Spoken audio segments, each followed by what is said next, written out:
Shalom Vracha, bonjour à tout le monde. Bon réveil pour écouter cette petite vidéo, toujours concernant le sommeil. Nos sages ont traduit un verset très important que un des grands prophètes des nations, j'ai nommé Bilam Rasha, qui était idolâtre, qui était un grand sorcier, celui qui a été appelé par Balak, le roi de Moab, pour maudire Israël. Et à un certain moment, il a dit quelque chose qui est en rapport avec le sommeil. Et je voudrais partager avec vous cela. Il est marqué comme ça. Vayal Bilam ki tov be'ene Hashem levarech et Israël. Bilam, il a vu que c'est bien aux yeux de Hashem de bénir Israël, au lieu de les maudire. Et dans le chapitre 23, verset 23, il dit ceci. Kilo nahash be'Yaakov, velo kesem be'Israël. Cela veut dire quoi? D'après le texte que Rashi, le grand commentateur, nous révèle, c'est que le peuple d'Israël ne pratique pas les sortilèges ni les divinations. C'est-à-dire qu'il ne regarde pas à travers la prédisposition des étoiles ou des astres pour dire un avenir. Aussi, il ne pratique pas la sorcellerie. Ces deux termes ont une source. Nahash, Kesem. Kesem, c'est justement les divinations. Nahash, c'est la sorcellerie. En fait, le serpent crée, par son fantasme, une sorcellerie qui est une magie qui saisit tout homme. Voilà ce qu'il dit Bilam. Le peuple d'Israël n'est pas assujetti à ces deux forces négatives. Et puis, il dit Ka'et Amer le Yaakov. Maintenant, il sera dit ce que va arriver au futur à Yaakov ou l'Israël ma pa'al el. Et à Israël, qu'est-ce que Dieu va créer, agir, actionner dans le monde? Nous allons rentrer dans le vif du sujet par rapport au sommeil. C'est ce qui m'intéresse, moi. Il a cité ici Yaakov et Israël. En fait, ce sont deux niveaux. Yaakov, c'est lorsque notre patriarche Yaakov était dans une situation de douleur et de malheur. Il était dans la petitesse lorsque toutes les situations étaient fermées et qu'il souffrait énormément. Alors on l'appelle Yaakov. Le mot Yaakov vient du mot Akev, c'est-à-dire talon. Il était trop talonné. Il était écrasé.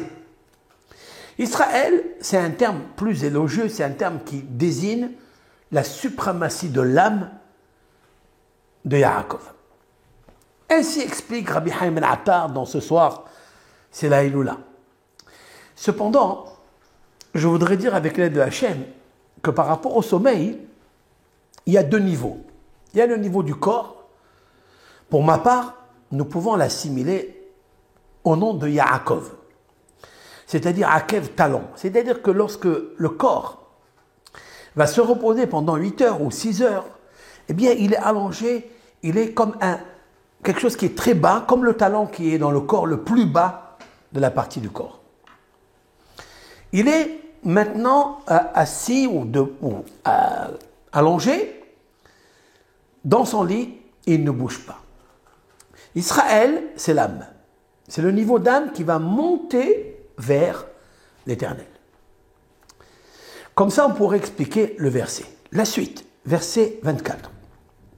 Hen'am kelavi yakum. Balaam, le prophète Bilam, il dit Hen'am, voici ce peuple kelavi yakum, comme une lionne, il se lève, vecha'ari nassa, et comme un lion, il se redresse.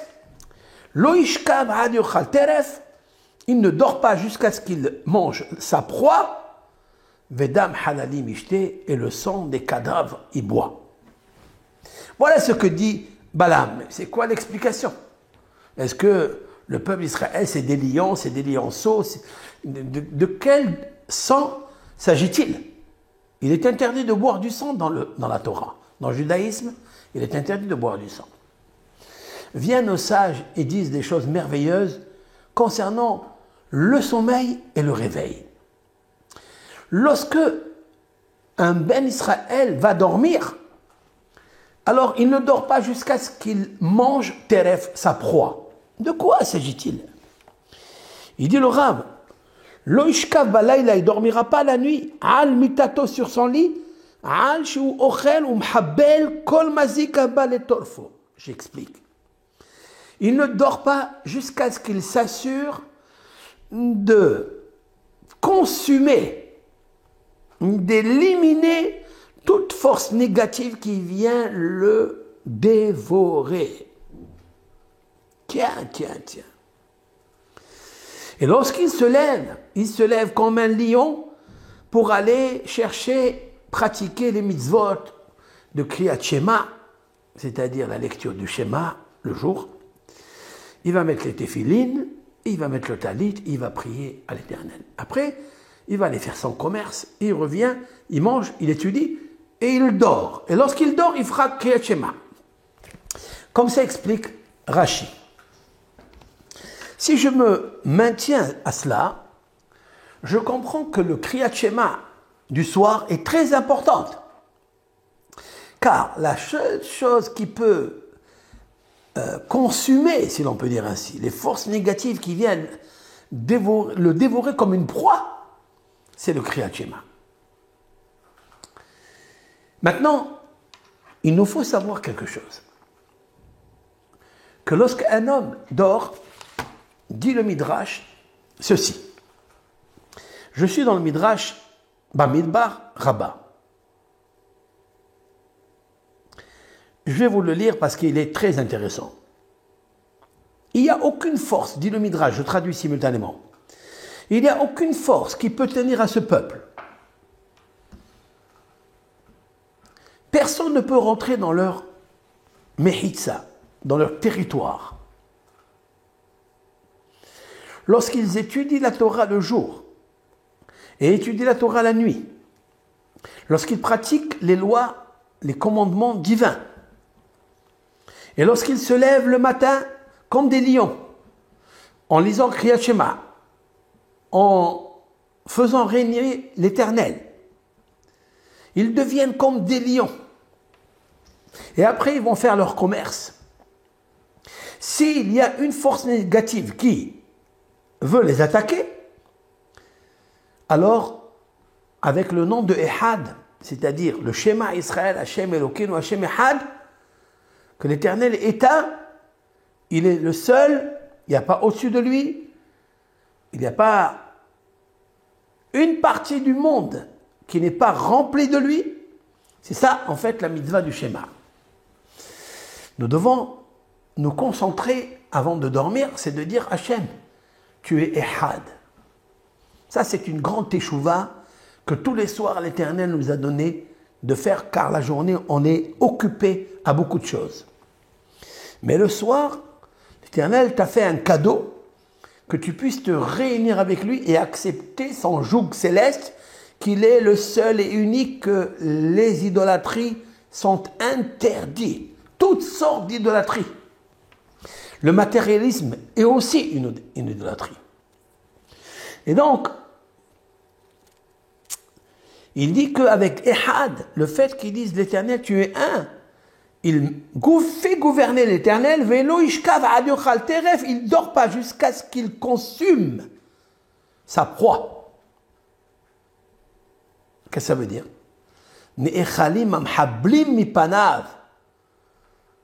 Se consument les puissances négatives devant lui.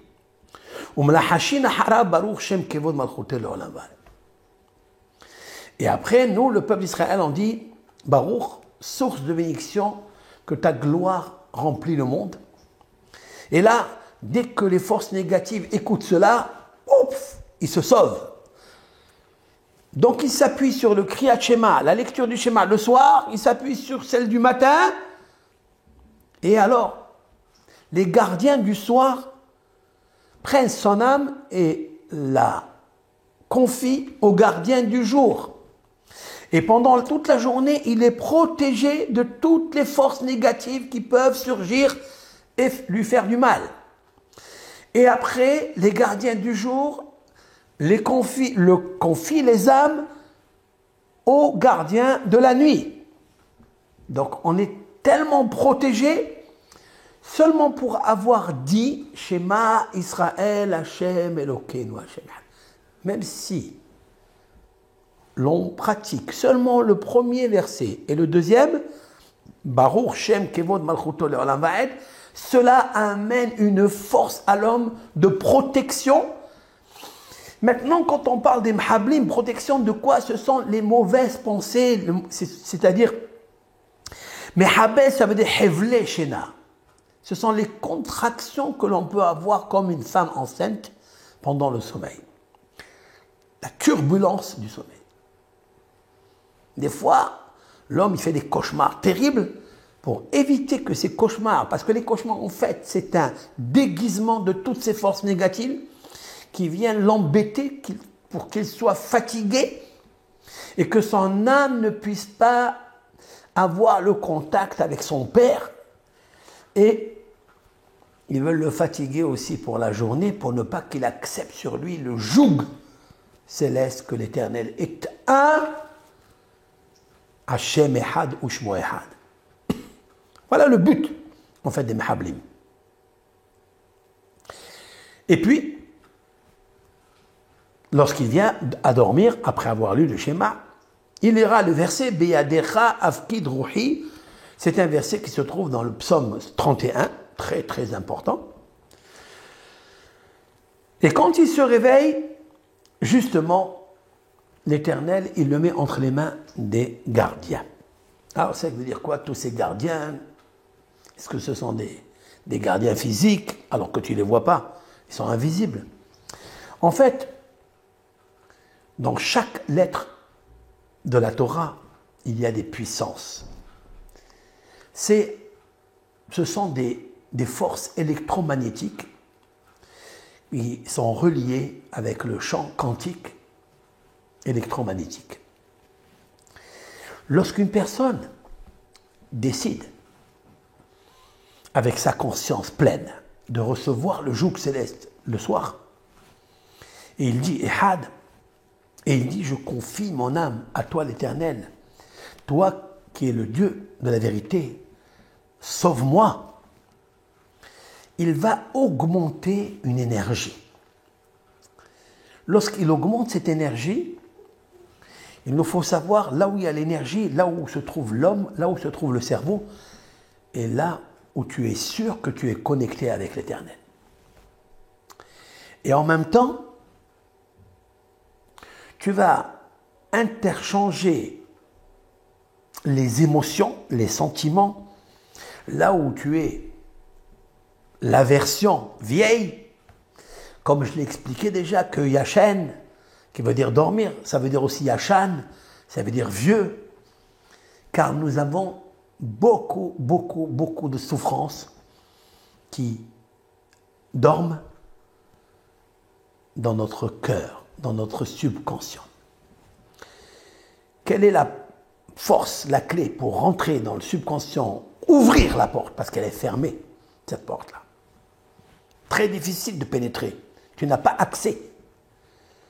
Lorsque tu décides d'amplifier un nouveau programme dans ta tête, lorsque tu décides, lorsque tu vois que le futur, tu es en train de le créer par ta force conscience créatrice, de vivre une nouvelle vie.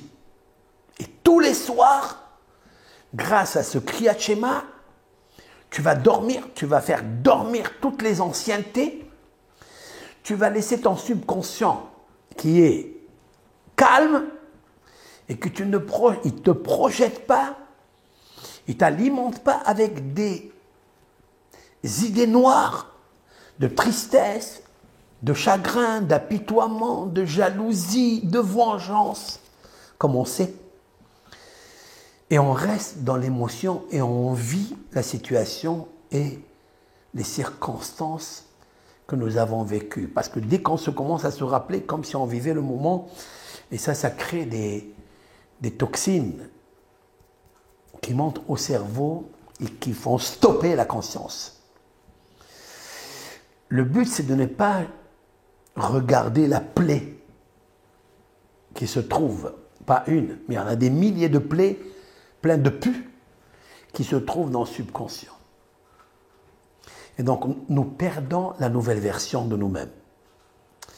Lorsque tu as conversation avec Dieu, tu demandes à Hachem de t'aider, et que tu lui confies ton âme, c'est une preuve que tu as changé. Parce que le lendemain, tu verras la différence qu'il y a entre l'état de ton être avant de dormir et l'état fortifié, bonifié, meilleur quand tu te réveilles. Et c'est cette force-là de confier son âme à Dieu après avoir accepté sur lui le joug céleste. J'ai calculé, écoutez bien, que le mot Shena, comme je l'ai appelé, Shin, Yud, Nun, dans sa phonétique déployée. Shin, Yud, Nun. Yud, Vav, Dalet. Nun, Vav, Nun. He, Aleph, valeur numérique 492, qui donne, nous l'avons déjà dit, Bat Melech, la fille du roi, mais qui donne quelque chose d'extraordinaire qui s'appelle Vaihili Lishua. C'est un verset qui se trouve dans le cantique de la mer Rouge. Ze Eli ve'anvehu, Vaihili Lishua, l'Éternel est pour moi mon salut, mon sauvetage. Ça veut dire que le sommeil va te donner une accession à laisser tomber, c'est ce qu'on appelle le lâcher-prise. Le lâcher-prise, ça veut dire prise avec tes mains, comme une prise de quelque chose. Mais le lâcher-prise, ça peut être aussi la prise qu'on branche dans le femelle. C'est cette prise-là qu'il faut enlever. Cette prise-là, c'est une prise de tête qui te fait brancher avec des labyrinthes que tu as créés par rapport à des circonstances, par rapport à des expériences que tu as vécues et que tu n'arrives pas à t'en débarrasser. La meilleure façon de se débarrasser, c'est d'enlever cette prise, de mettre une autre prise pour monter le degré de la conscience, afin de sécréter de l'adrénaline pour te drainer dans des mondes extraordinaires, pour changer et oublier le vieil homme que tu es. Les vieilleries qui sont à l'intérieur de toi, qui t'empêchent, qui te limitent d'augmenter et de devenir créateur. Au lieu de rester dans ce qu'on appelle dans la survie, nous vivons la survie, nous survivons.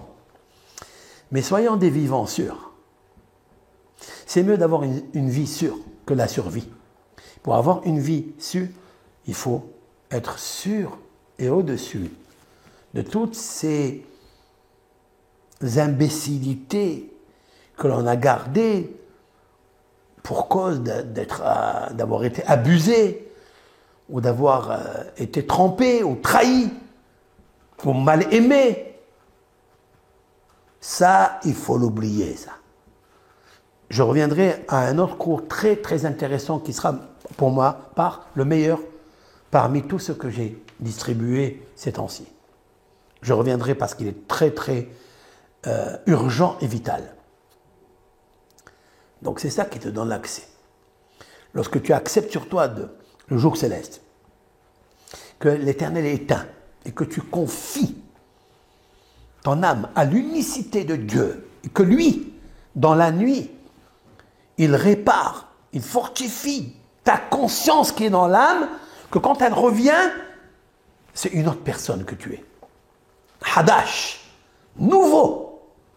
Birya Hadasha, une nouvelle créature. Alors ça s'appelle ça, le chiffre 492, comme je l'ai appelé dans le mot Shena, Shin, Yud, Nun, He avec Aleph, 492 valeurs numériques, Vaïli Lishua. Alors l'Éternel est pour moi, Lishua, Yeshua, c'est la délivrance, c'est le salut, c'est le sauvetage.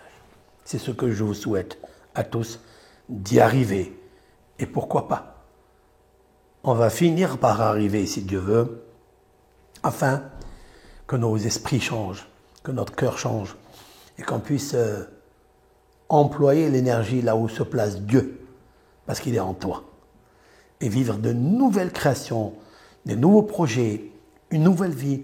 Nous sommes capables, puisque la nuit est le trésor du champ quantique, électromagnétique, qui te donne l'électricité nouvelle pour commencer une nouvelle journée, un nouveau travail, peut-être une nouvelle femme, peut-être le shalom bayit. Tout cela, tout dépend du sommeil. Tout dépendra de la préparation du sommeil. Bracha ve'atzlacha, que toutes les bénédictions qui sont prescrites dans la Torah se déversent sur vous, que le monde entier chante la gloire de Dieu et la paix des nations. Kol Tov.